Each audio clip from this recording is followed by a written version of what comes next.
hope you are doing well in studies and I am here to help you out.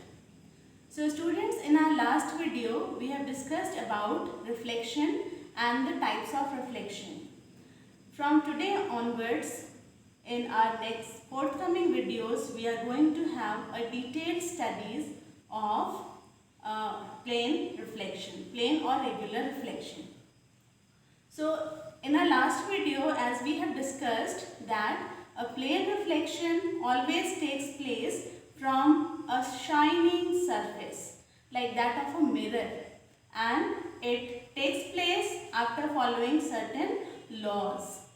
So before discussing about the laws, there are certain terms which we should know so that we can have a complete study of plane reflection. So let us start with the terms which are associated with the reflection of light. So the terms are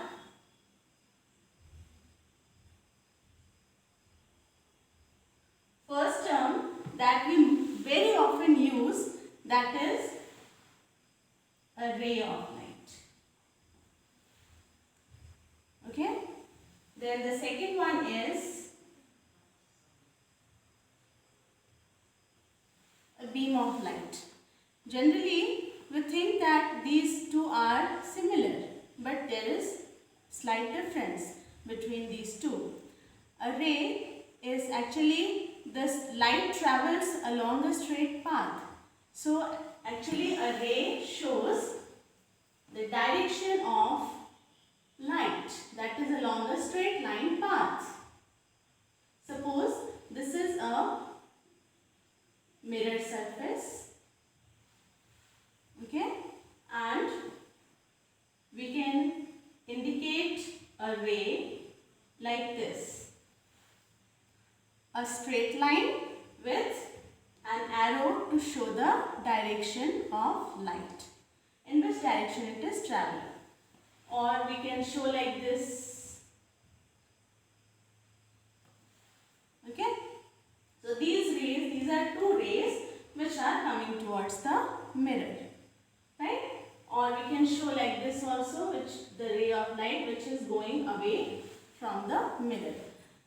We don't have any idea these rays they are striking to the mirror or not. We'll have later on discussion of this. So a ray is actually the straight line path that shows the direction of light. Now what is a beam? Beam is actually a bunch of rays, a bundle of rays, a collection of rays.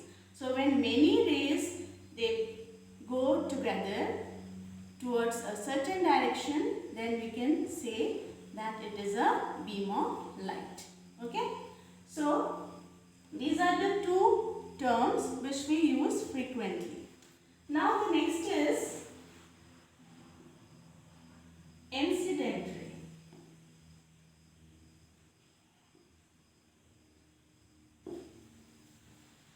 An incident ray is the ray of light which is coming towards the mirror and falling on it. Okay?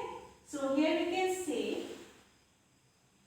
suppose I am taking a ray of light which is coming towards the mirror and falling on its surface at a point.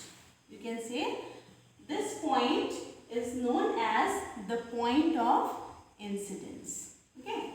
So the next term, it is point of incidence.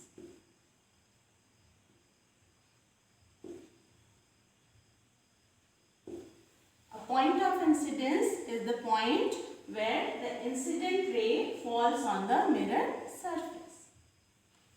Now, after striking the mirror surface, we have already discussed that this ray will bounce back. The ray of light will reflect. It will bounce back like this. Obviously, it will be a straight line. This bounced back ray of light is known as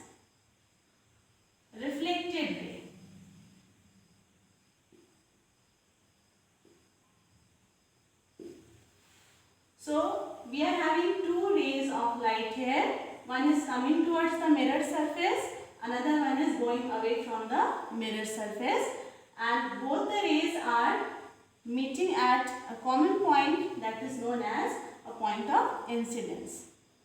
Now, at the point of incidence, we can draw an imaginary line which is perpendicular to the mirror surface, like this.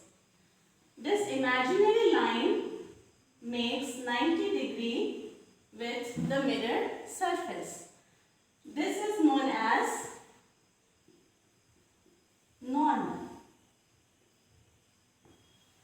Okay, let me tell you again, this is not a ray. Very often students, they just have a misconception that this is also a ray, but this is not a ray. This is just an imaginary line and this is known as normal. This makes 90 degree with the mirror surface.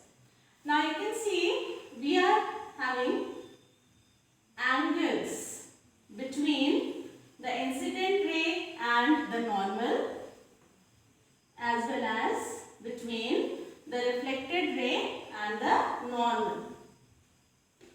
So we have two angles here, angle I and angle R. The first angle made between the incident ray and the normal is known as angle of incidence, and the another angle made between the reflected ray and the normal is known as angle of reflection. Okay, so these are the basic terms which are used to define a plane or regular reflection, and we are going to use these only to define the laws of reflection. I hope you liked the video. So watch in my next video about the laws of reflection. Thank you for watching.